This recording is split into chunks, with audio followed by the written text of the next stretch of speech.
सर्वेषु शक्तिरूपेण संस्थिता। आगुरु किछि कार्यक्रम कौन कौन हेछि तार किछि अनुभूति शेयर करो।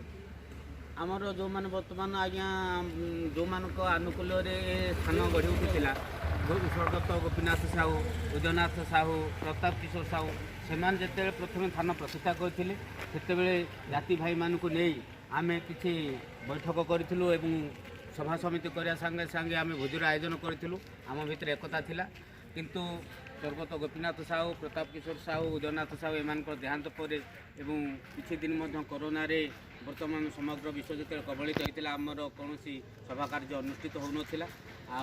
वर्तमान ए वर्ष प्रथम थर आमर वर्तमान निखिल उत्कल सूर्या समाजर जो प्रचार प्रसार कमिटी आसर प्ररचना उपदेश आम गोटे सिंगारे गोटे बैठक अनुष्ठित आज कर जहाँ हो सबू जाति भाई मान सहयोग एवं निखिल उत्कल प्रचार प्रसार कमिटर जो सब सभ्य मैंने आसी से आमको बहुत सहयोग कले।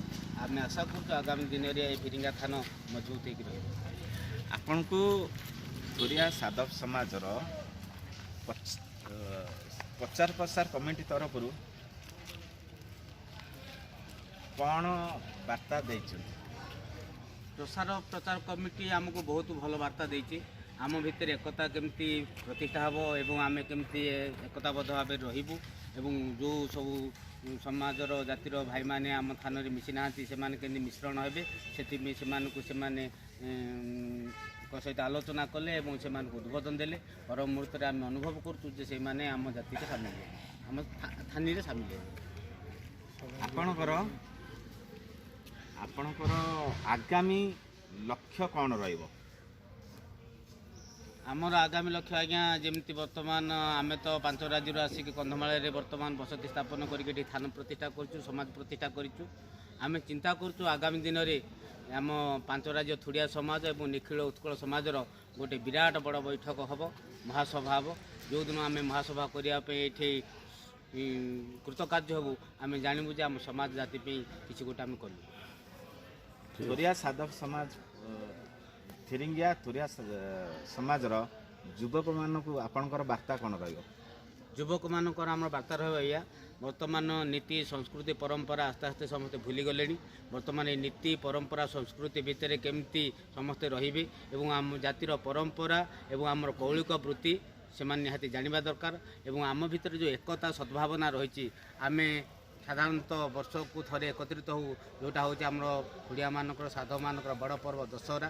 ये दशहरा आम शुभ अनुकूल करने सब जाति भाई माने संध्या मुहूर्त आम भगवान पाखे जाकि प्रार्थना करूँ जो देवादेवी सब थे पाखक जाऊ और शुभकामना करूँ और आम भितर केमती आत्मीयता रही आम एकताबद्ध भाव में से दिन गोटे बड़ कार्यक्रम करूँ।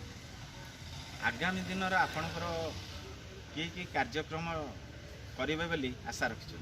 वर्तमान प्रसार प्रचार कमिटी आम पाखक आसला सी कहते जे आमर आम जेहेतु आमर पूर्वपुरुष मान थे साधव एवं परमुहूर्त थुड़िया साधव थुड़िया समाज से साधव मानकर जो सब मौलिक पर्वपर्वाणी रही मौलिक पर्वपर्वाणी को आम उज्जीवित करूँ एवं आगामी दिन जो युवक युवती मैंने आसबे से संस्कृति प्रति केमती प्रभावित हेबे और संस्कृत परंपरा विषय केमती जानवे ताकू निहाती रूपे आम आमर पुत्र एवं कन्या मान को बतईबू। ठीक जाओ धन्यवाद आपण को आम सहित शेयर कर अशेष अशेष धन्यवाद।